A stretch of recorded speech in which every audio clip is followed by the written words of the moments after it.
the name of the webinar is called Demystifying Data. We will talk a little bit about AI versus data, how it uses the data, where it comes from, how it reads, and memorizes the data, which uses in the end, for the next processing. And we will talk a little bit about, in the business part of the webinar, we will talk a little bit about how to know your customer, how to get closer to the customer, or eventually the user of your potential product or business idea. So let's start. As always, grab a drink, something refreshing, because I don't know how it's in your countries, but in Slovakia right now it's quite hot. So you could use a good drink. Get comfy. Once again, you will not need the cameras, but get ready to use the chat. We will ask you questions. And let's start with the first question. How was your week, and how is the weather in your country right now? Is it hot, as in Slovakia? Is it like 30 plus degrees and you are sweating and stuff? Or is it like pretty cool and chill? Because I could use this chill weather right now, to be honest. You're good. Okay, your week was great. Patrick says that it's pretty sunny, I guess hot as well. Martin says that his week was good. Okay, very nice. I apologize for not being here. I mean, I was here on the last webinar, but I was not able to, talk to you a little bit because, yeah, Thomas says it's quite hot because I was a little bit sick. I didn't have a voice. So Adam, took basically into his steering the whole webinar, and I would like to thank him very much, for taking the effort, because he did a great job. But I'm back, so we can go on and continue with our tasks. Okay, so just a little bit of recapitulation of what we did in our last session. We learned a little bit about different kinds of models. You were guessing what are the text models, what are the video models, image models, how they kind of work. You went through most common and used models. You suggested ChatGPT, Claude, Gemini, Midjourney, and plenty of others. You are familiar with them. We used AI as our brainstorming partner, especially during the handout, during the assignment you had to do as a part of these activities. Okay, people are still joining. That's great. And basically, you compared very simple prompts to most advanced prompts. You learned how to develop them. We would like to show you one example. It's Julka's example of assignment, which she basically improved from the last assignment to the next assignment using the AI. So it's a really nice example. You see, when the first time she used the prompt, without the magic, as we said. Yeah, good job, Julka. Very good job. The result was quite simple, just a few sentences, but when you were allowed to use this AI magic, this kind of help from the AI, as you see the square on AI steroids, you can see that the information the AI provided you with was much longer, much more wider, and this is basically how we should use the AI to get as many information for our purposes as we want. So once again, good job, Julka.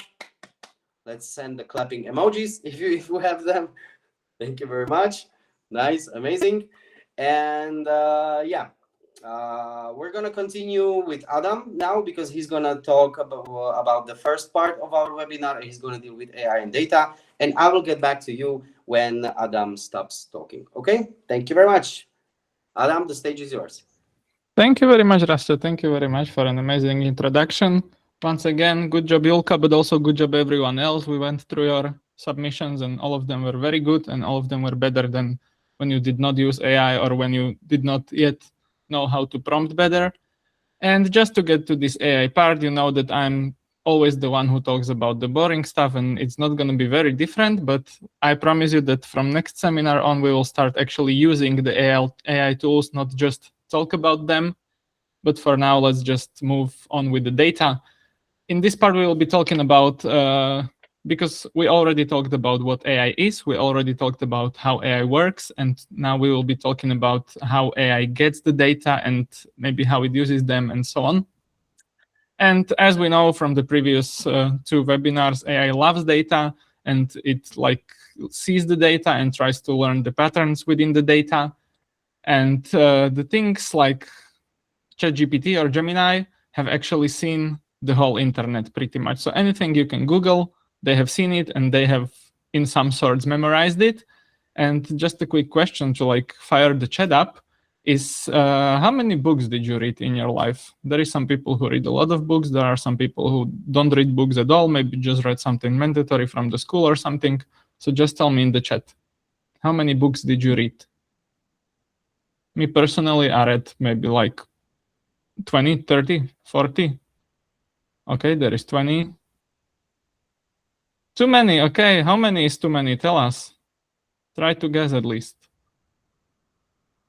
More than 100. Okay. Alex is very experienced. Too many. 6. Okay, that's not a lot.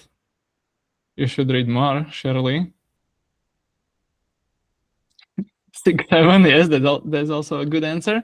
But like we can agree that most of the people read like, let's say 10 books, 20 books, maybe 100 books if they are like, educated and like to read.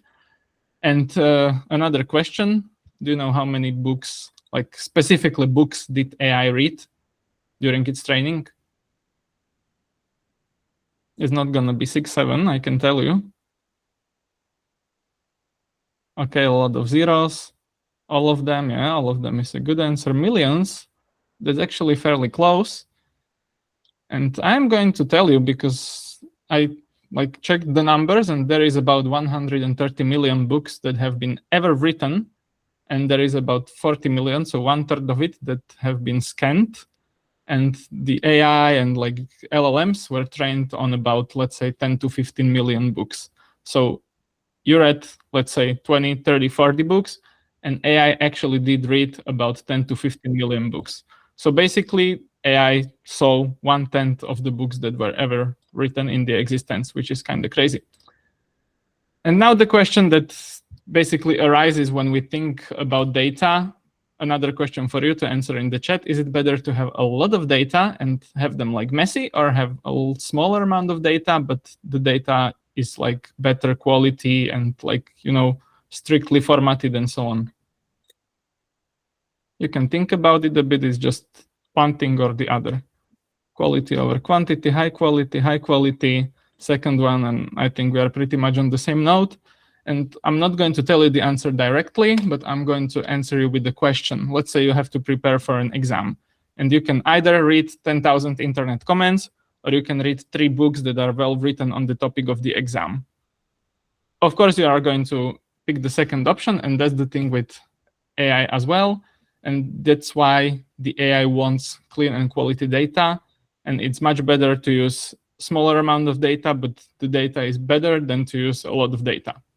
However, since we said that the AI has read the entire internet, it doesn't matter anymore, because pretty much every AI model has seen the same data. So maybe what's the difference between them? And what splits them apart is this thing called post-training. There's this shortcut RLHF, which is reinforcement learning with human feedback. And it's exactly what it says. It's humans giving feedback to the AI. Since the AI has all of the information in the world, it read 15 millions of books, it read the entire internet. This is where humans actually come in play, and there is human experts who just take the AI and say that this bit is important. For example, this book is super important. Learn more from it, read it more times. If you are asked about anything, try to get the answers from this book. And humans in this way can guide the AI to give the better answers. And there is actually this principle called garbage in, garbage out, which is kind of funny, but it's exactly what it says. And again, an example. There was, before GPT-5, there was GPT-4, GPT-3, and there was GPT-2. And if you ask GPT-2, what is the capital of France, submit it, clicked enter, the output would be A, London, B, Paris, C, Berlin. And maybe a question for you again in the chat, why do you think that was the case? Was it like smart enough that it tried to, guide you, make you study? Or was it dumb enough that it didn't understand that you are asking the capital?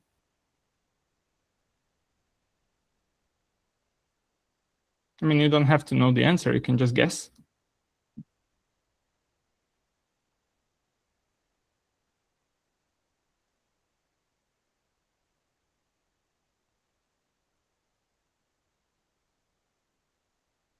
I don't know. Yeah, that is a good answer. I'm going to tell you anyway, so you don't have to know. It's because the data it seen was not like balanced, and it was, yes, it saw a lot of quiz content, just as Rastja said. It was learning from the internet, and the internet is, full of these stupid trivia quizzes, and it saw much more quizzes than it saw, like, let's say, Wikipedia articles or sentences about capital cities or whatever. That's why it thought the quiz is more relevant than the straight answer. And if you asked it something like that, it would generate the quiz, because we know AI just tries to finish the sentence that it thinks is most likely. And the thing we call brain rot, it means something different when we are talking about memes, but AI also can brain rot in its own way, because if it sees a lot of low quality text or content or whatever, it can degrade. And I was talking about some books being like a very good source of information, and we know that Wikipedia is a very good source because it's basically just facts. It's written in good language with good grammar. It's just using facts with citations and another facts and other citations. But Wikipedia by itself is just 30 gigabytes of text. And if you wanted to create a language model, you would need, like a good language model or an average one, you would need around 20,000 gigabytes. So like 600 Wikipedias, which obviously we don't have. And then there is another question that comes with, like, the AI seeing the whole internet. Is it a good thing that we showed AI the entire internet?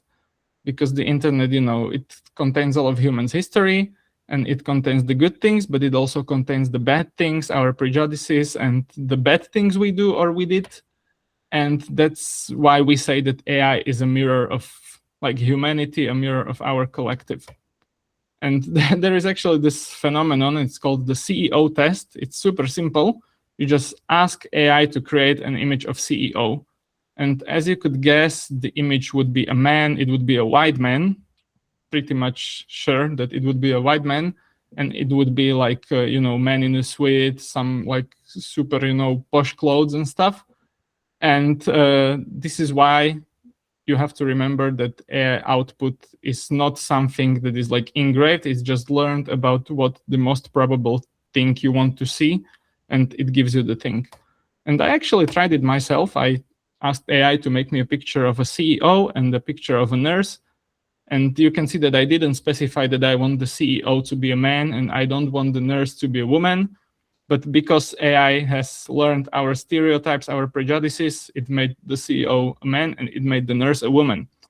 And I actually asked it one more thing. I asked it to make me a picture of an influencer. And just for you to guess, do you think the like stereotypical influencer, will it be a man? Will it be a woman? Will it be maybe some, let's player playing games? Or will it be like a beauty influencer? Who will it be?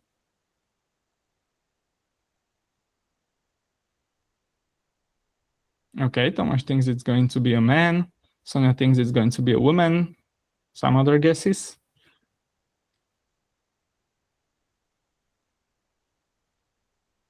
Hot top streamer, I mean, this surely is a stereotype. And I'm going to show you that it's actually going to be a woman, this like super stereotypical woman with this neon light on her wall behind her. There's this YouTube button, the camera. So this is how AI views a stereotypical influencer. And fun fact, I also tried to ask for a picture of a very successful and rich influencer, and I thought it's going to give me a man this way, but it also gave me a woman. She was just, wearing like jewelry and stuff. And with the bias and with the stereotypes and with the prejudices comes another bad phenomenon, that is discrimination. And the question is whether AI can actually discriminate the same way people do. And we often say that AI is just numbers, it's just mathematics, and the numbers don't lie. But of course, the numbers come from somewhere. And since we know that AI has learned all of the bad stuff as well, it can also discriminate. And I have a few examples. For example, Amazon tried to use the AI systems for like hiring and going through resumes, but the system actually rejected all of the women because the roles that they were trying to get were in past done by men. And the system learned that, okay, there is like 10 men that have been doing this role, so there is no way I'm going to accept the woman. So they just rejected all of the women. And there is also one a little more scary example, because there was this AI in America that was supposed to be preventing crimes and like, marking people, this sci-fi stuff that are likely to commit crimes. And just because the data that it learned from had a lot more people with black skin than people with soft, like white skin, lighter skin, it actually learned to mark all of the black people, even if they were innocent or they did nothing. And maybe another question for you is whether you would trust the AI in its current form, like ChatGPT or something, to grade your exams, or for example, if you are applying to a university, would you trust it to review your application? Yes or not? I mean, it can help you if it judges that you are a good candidate, but it can also harm you because of, unknown reasons or stereotypes. But most of you seem to not be trusting AI enough to do this. It can help. The funny thing is, I think if you were on the opposite side of this, AI thing, if you were to review someone's application, I'm pretty sure you would use AI, but you don't want the AI to be used on your application. That's why, like, this is a thing that we as a humanity have to solve still. And actually, this is what the next slide is about, because there is a bias and maybe there is a way to fix it. And that's why I mentioned this thing called human feedback.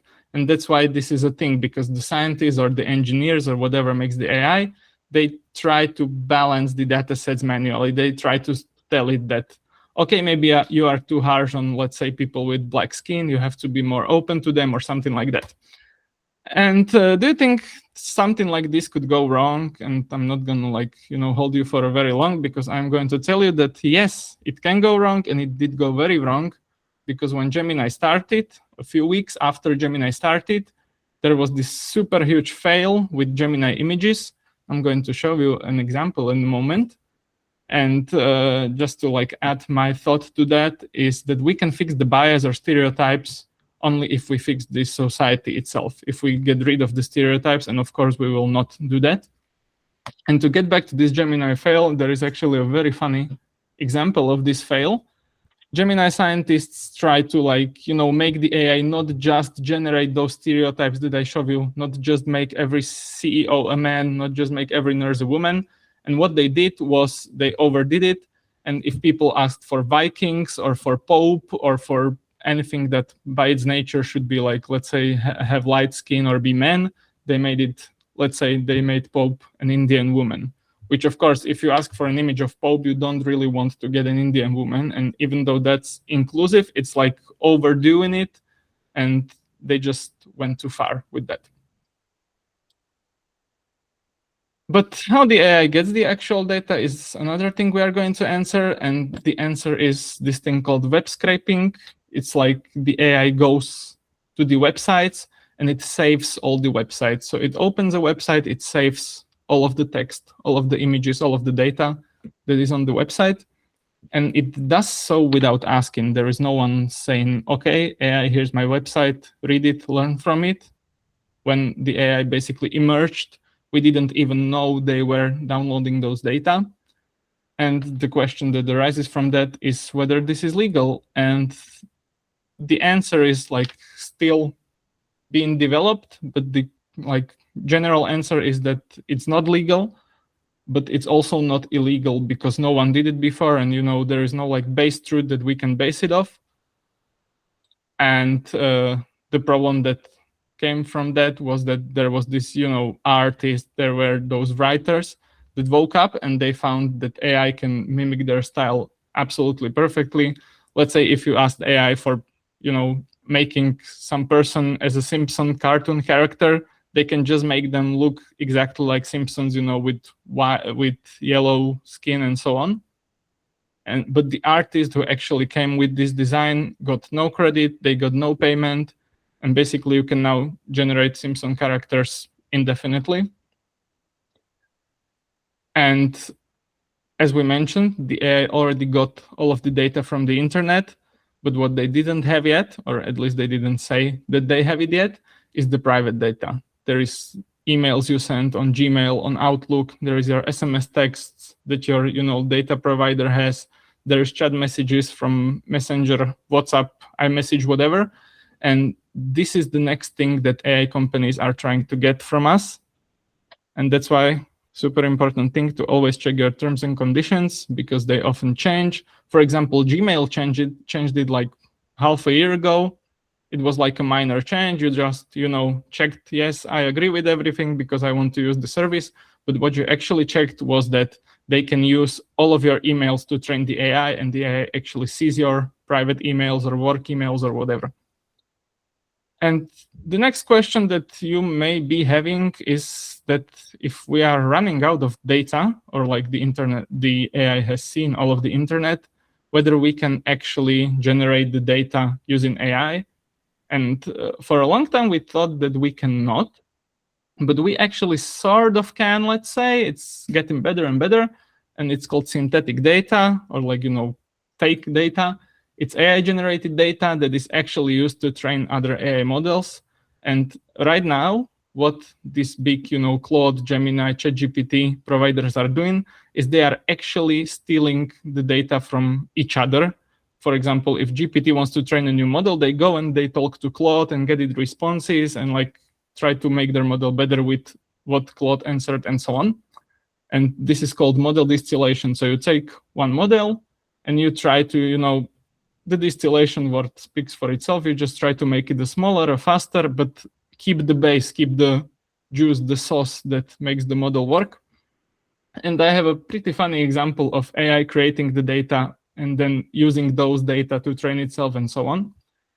There is actually a link, so you can check it yourself. But basically, it's about AI was prompted to create the exact replica of this image. Is this famous meme, distracted boyfriend. And AI was given this image, and it was told to create this image again and again and again and again 100 times. And this is how it looked like about, I don't know, let's say 10 times. Yeah, so the girlfriend is a little bit different now. The boyfriend is a little bit different, but the base image is pretty similar. But like after 20, 30 rounds, it looked like this. So you can see it's not the girlfriend anymore. It's some sort of a gremlin. And this is even bigger gremlin, and the boyfriend is now scared. This was about, let's say, 50 tries, 50 rounds of iterations. And it looked like this now. So these are not even people. There is like elves, whatever, something. And the girlfriend is getting more and more mad.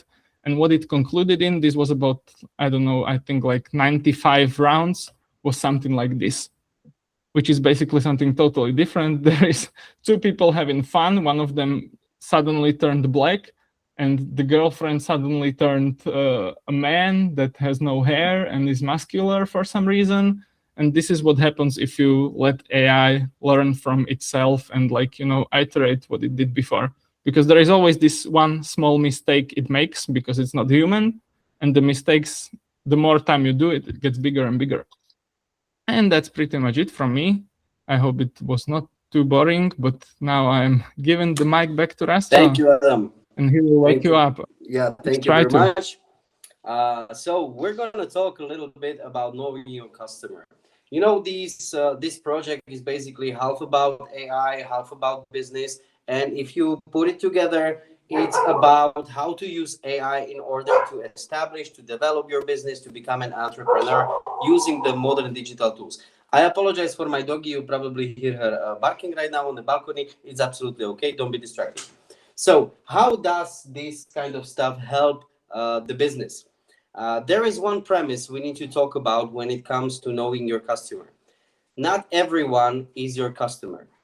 Okay, not everyone is the target person of your product. If you try to speak to everyone, if you try to approach the masses of people with one product, you will have to be lucky to get few of those people who are going to be interested. That's what we are talking about. This is the basic premise. If you speak to everyone, no one listens. That's why if you are trying to sell, to offer a solution, to sell a product to somebody, you should approach a specific target group, specific audience, who is basically becoming your customer. We have a great example about it. Those of you who have seen, it's not that old movie, but yeah, I think it's like 10 years old or something. It's called Social Network, which was basically describing how the Facebook, I know that most of you are not on the Facebook anymore, but our generation still is and was. The Facebook didn't start as a huge social network popular all around the world. It started actually as a dating or a meeting app for people or for students of Harvard University in the United States. Somehow it became so popular that it exploded, and then it happened to be the most popular social network, not only in Europe and the United States, but all around the world. That this is how they started. They targeted a special group of people, a specific audience, and this way they were able to approach them. And yeah, in the end, they got lucky, and it basically exploded. So whenever you are trying to start some business, as it's written over here, as a startup, your budget is not unlimited. You have just a limited amount of money. You cannot afford to, I don't know, pay a lot of commercials, on social media and any kind of stuff. You need to focus on a specific group, which will become your target customers. Which brings me to a specific question when it comes to our project, our webinars. Who do you think is definitely not a target customer of this webinar? Let's look at this from the other side. Who is not a target customer or target user of these webinars? What do you think?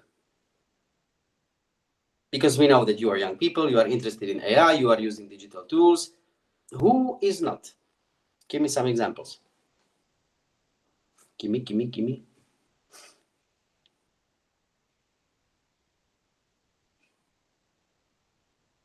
Yeah, it's a tough question, I can tell.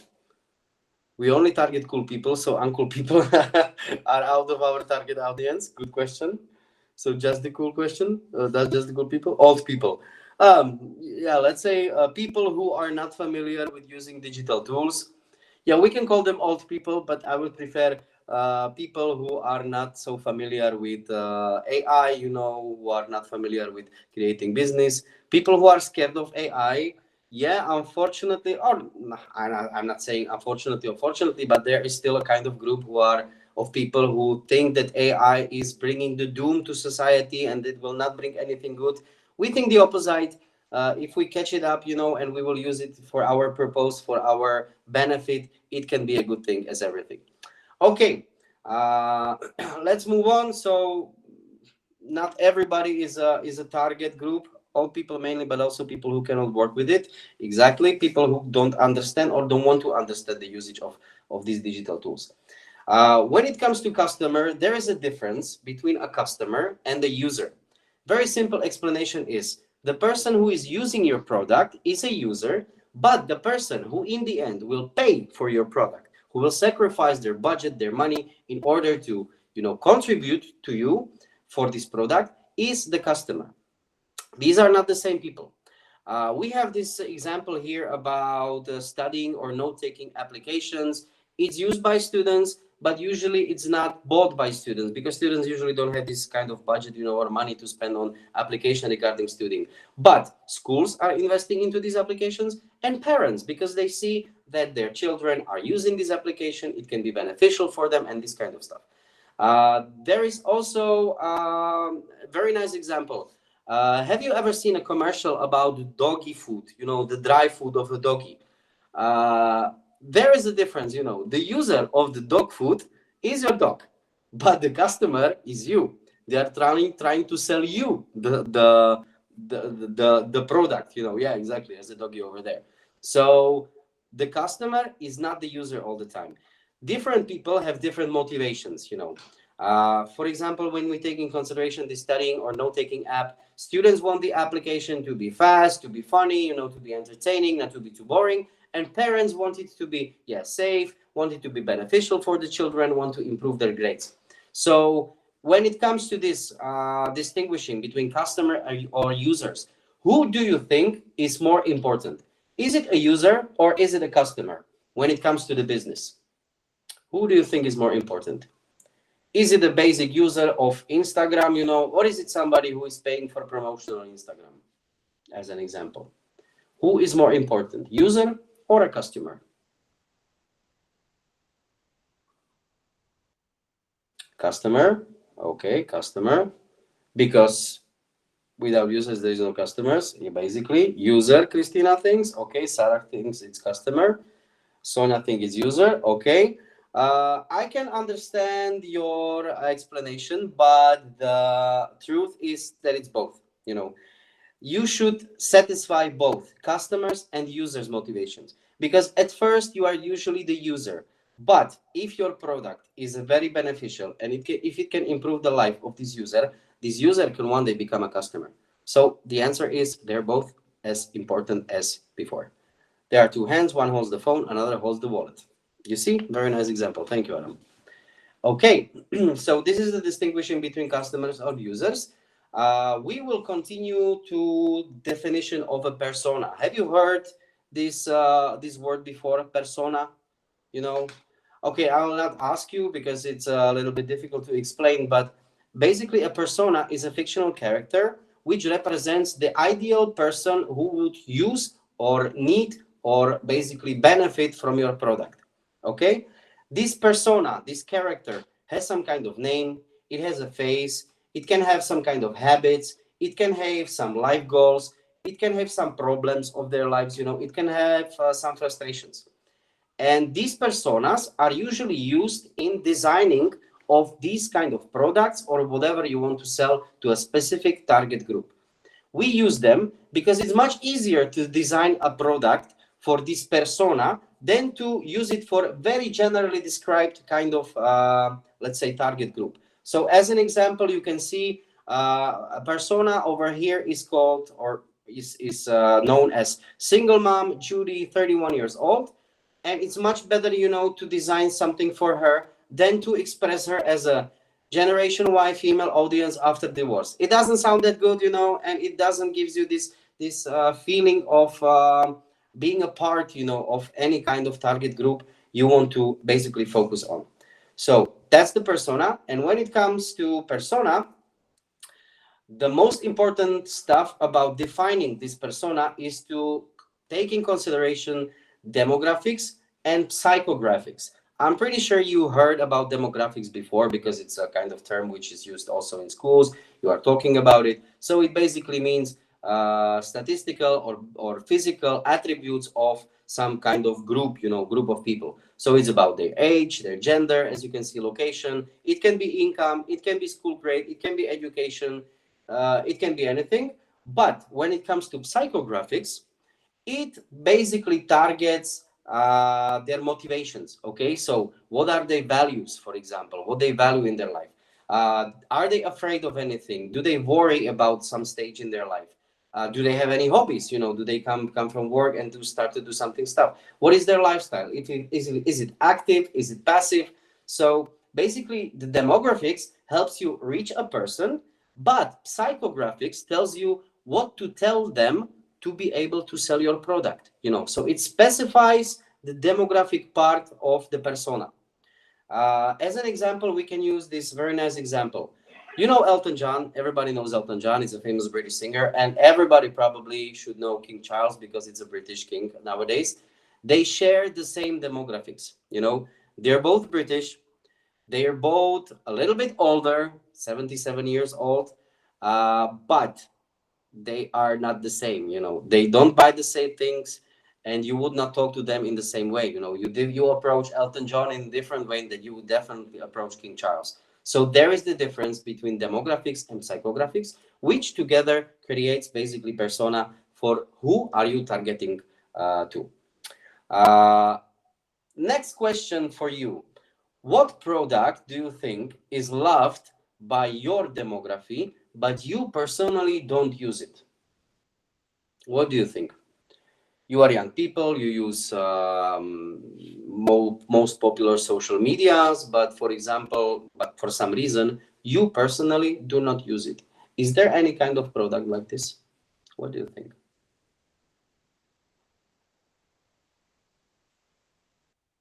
TikTok. Ah, okay. Very nice answer. Very nice answer, Vratko. So you don't use TikTok, although it's targeted to your demography group, let's say. My demography loves energy drinks, but I don't drink them. Yeah, exactly. This is a very nice example. Energy drinks are targeted to approach young people, to reach young people, because it's like sweet, and you'll get energy. You will probably get a cavity. Vapes, very nice example. Yeah, this is very popular. Snooze. Okay, yeah, I can tell that you are familiar with the poisons of these days and age. But yeah, cigarettes. Yeah, cigarettes have been here for a while. But yeah, we can also tell that they are targeted mostly to young people. So yeah, thank you very much. Very nice examples. Uh, we're gonna continue with creating of this persona. Okay, for the purposes of this webinar, we created this persona of a stressed Sam. Okay, we want to create an application for the high school students, which can be an AI assistant for this kind of people. So we created Sam. We gave him a name. It's gonna be Sam, and we gave him like something he likes to say. Something he presents himself with. I have 4 exams this week and I don't know where to start. This is his problem. This is his struggle. When it comes to demographics, we define that he's going to be 17. It's basically of your age.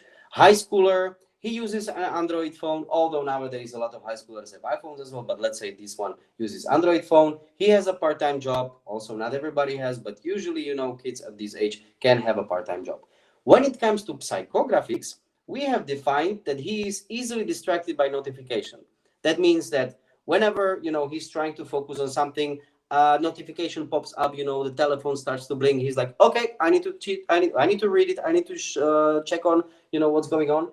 And he's also anxious about university applications because in a year he's gonna finish his high school, and he wants to get to university, and he's a little bit worried. So it defines the psychography. Also defines his worries. If he will be able to reach his university of his dreams or his goals. He also has some kind of goals. He wants to pass exams with not the best, but the decent grades. That's enough for him. But he doesn't want to sacrifice his free time and basically his sleep.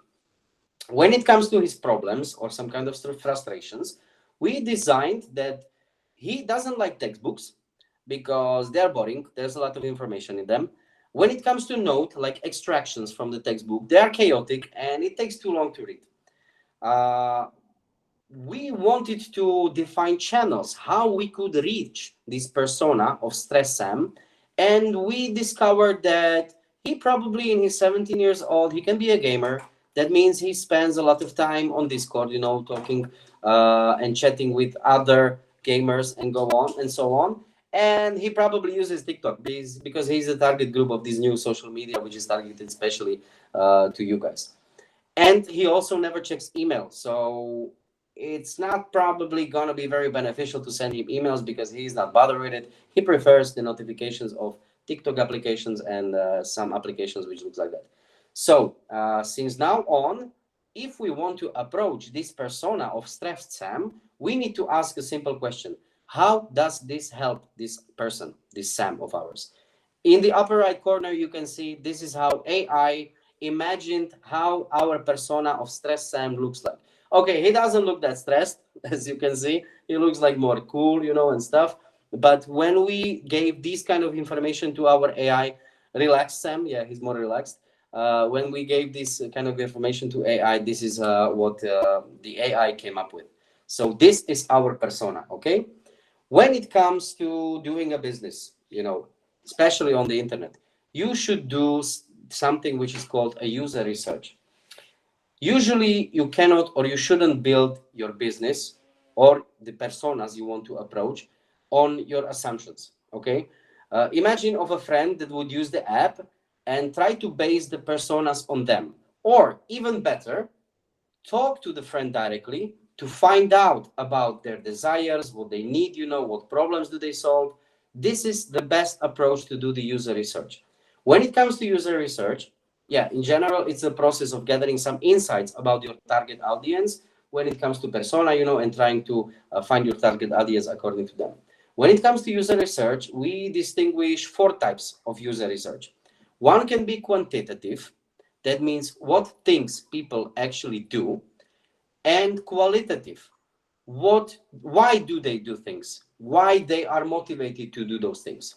The third category of user research is, and I'm sorry if I am pronouncing this correctly, attitude, based on the attitudinal, yeah, that's the word, attitudinal. So that's what people say they do. That's how they present themselves. Like, yeah, I read a lot of books, but in general, there is this fourth category, behavioral. Yeah, I said this one correctly. So what they actually do. So when there is somebody who is saying, yeah, I read a lot of books, but in general, he read like 4 books in their life, and usually spends time on TikTok. There is the difference between attitudinal and behavioral user research. Now we're going to move to very, not like, so let's say complicated, but an example or a graph where we would like to show you that user researches can somehow support, but also contradict to each other. Okay, so on one hand, or on the upper side, we have this behavioral user research. On the lower one, we have attitudinal. That means attitude. You know what I want to say. So when it comes to qualitative user research, on the behavioral part, Sam would say that he likes to read books, but in reality, he spends 6 hours on TikTok. When it comes to quantitative research, we have actual statistics saying that 85% of users quit some kind of application at 8:20 in the morning. When we come to attitudinal, now I said it correctly, research, we will ask the concrete person, our friend, and he will tell us, yeah, our school bus enters the tunnel at 8:20 and we lose Wi-Fi. And now we see that, okay, there is a correlation, between this research and this research, between actual statistic and between talking to one person. Why there is like quitting of the application at 8:20 in the morning? Because they lose Wi-Fi. So these user researches support each other. But on the other hand, some researches or types of researches can contradict to each other.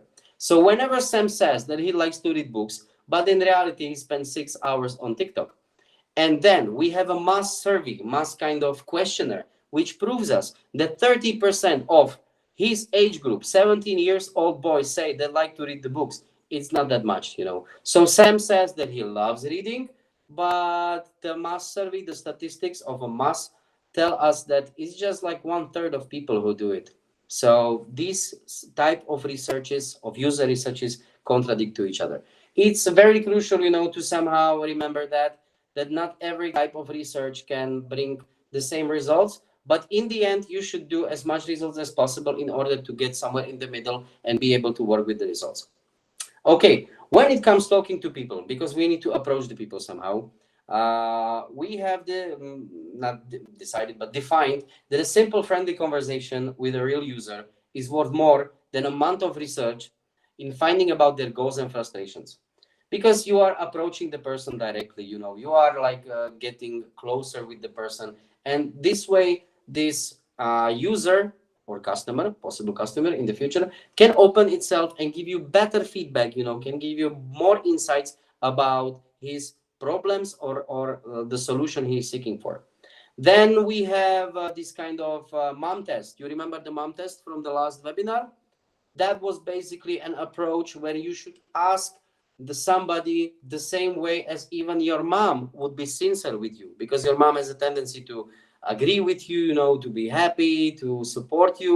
But when it comes to mom test, you need to ask questions when even your mom would be open and sincere to you. So do not ask like, would you use this app for going to gym? No, ask, how many times have you been to gym? So this is the mom test.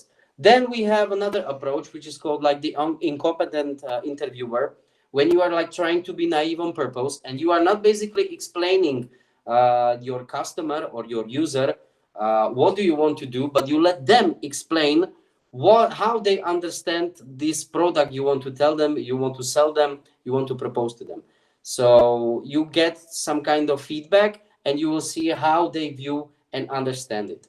So when it comes to talking, when it comes to some researching, do you know any other psychological, tricks, when talking to people, when trying to get some feedback from them? Do you know any? I'm pretty sure if you are used or experienced in Erasmus, you probably do because you are working with people. So are there any? Avoid asking questions yes, no. Ask open-ended questions. Yes, very good, very good. Because if you're asking yes, no, you basically get the answer right over there. If you are asking an open question, the person will give you more of the information, more of the insights, more of the feedback. Okay, anything else? Do we have anything else?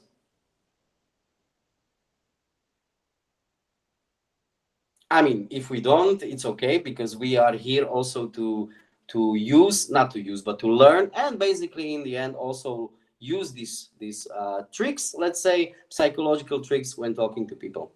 Try to make them try to make them want the conversation, not to push it. Yes, very very good, Sonia. Yeah, exactly. Try to get them engaged. Let's say that's like a very simple word. Feedback sandwich. Give a compliment before and after giving harsh feedback. Yeah, okay, it's a little bit harsh, but it works.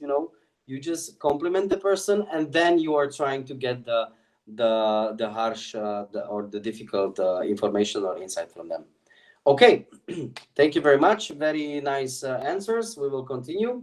Okay, when it comes to this user research, I apologize. We distinguish service and social listening. I'm pretty sure, since you are active in Erasmus Plus, you are familiar with service. You met with service before. When it comes to service, the findings from one talk do not necessarily apply to 100 other people. So you need to remember that when you get some information or insight from one person, the other people may not get related to it. So this is what a mass survey solves. We get more information, but the quality is not as personal. The approach is not that close. That's how you don't get the information of the same quality as you are asking just one person. As is written here, a survey, like a simple one, should never take more than 3 minutes. Because after 3 minutes, usually people start to focus, start to give random answers, which may not represent the reality. And yeah, whenever you are trying to make a survey, are trying to make a research, keep it as short as possible. 3 minutes maximum, you will be satisfied with it. The next way of how to do this kind of user research is social listening. Have we heard about this term before, social listening? Okay, probably not, but or probably yes. It depends on what kind of engagement is yours when it comes to social media. But it's basically something like how do they call it? Trend watching or something like that. When you are monitoring online communities where your target audience basically is. So you are reading TikTok and Instagram comments. When it comes to selling a product, you are listening to what the kids are talking on the Discord servers. You are reading the comments, and counting the likes under the Facebook statuses and this kind of stuff. So this is social listening. You are basically listening or trying to observe the reactions of a social group somewhere on the social media. Also, another approach you should take in consideration when it comes to this user research is the competitor shortcut. Whenever, and I'm pretty sure all of you have encountered this, whenever there is a rating, like give us stars, from 1 to 5, and there are reviews, about people who gave amount of stars.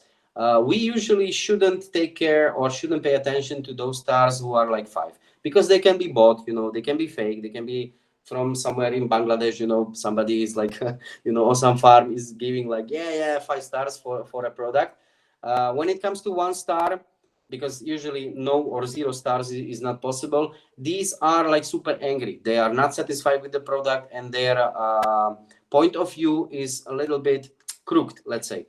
So we should watch for those ratings which are between 2 and 4 stars. 2, 3, 4.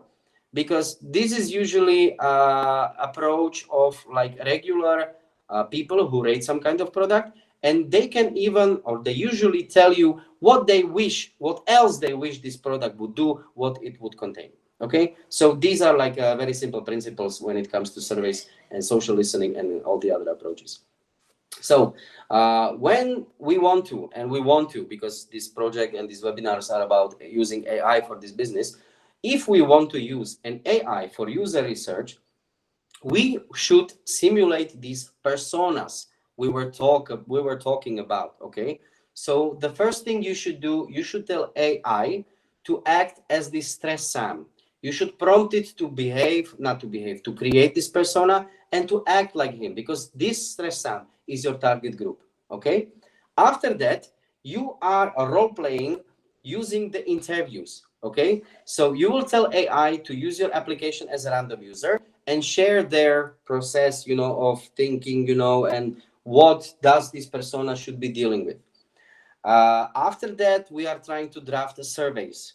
So we will tell AI to generate any kind of survey. Usually it's a Google form. There are plenty of others, but this is like the next step. And the last step is you should analyze the responses. So you will tell your AI to summarize the most common answers, most common worries, most common frustrations, in order for you to be able to somehow solve the problem of this person and create a product which you can offer to the target group of your product. Okay, so I am sorry, this was probably a little bit too difficult to explain. I tried to do it the best way and the simplest way, but some parts of these, thank you, some parts of these webinars are parts we need to get through in order to understand everything. So thank you very much for your clapping. We are coming to the last, basically last slide of this presentation, and it's a hand-on for the next session, for the next webinar. We want you to create a persona with an AI.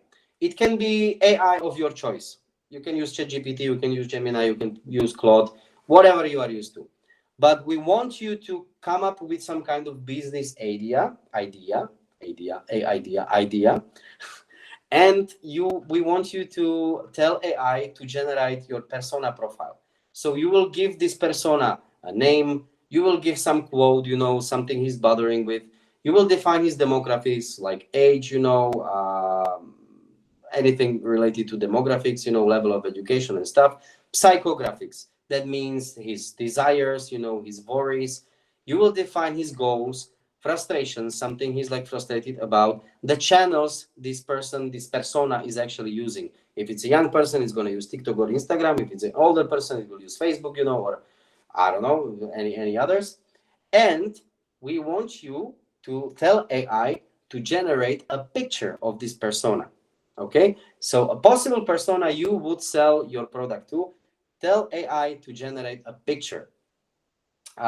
If there will be a detail in your persona description that will feel too artificial or robotic, tweak it manually. Okay, give another prompt, and tell them, yeah, you should change this because it feels not like real. It doesn't feel like a real persona. And when you have it, we would like you to upload it into our platform. All of you are familiar with our platform because when you are here, you should usually, you should, not usually, but you should already have a registration in our platform. And then on the tab, which is related to this webinar, I think it's the third tab, named hands-on, you should please upload your solutions. So come with the business idea, come with the persona profile, make a picture of it, and if it doesn't feel like too real, you should tweak it a little bit with an extra prompt. I hope it's not that difficult. Thank you very much for your likes.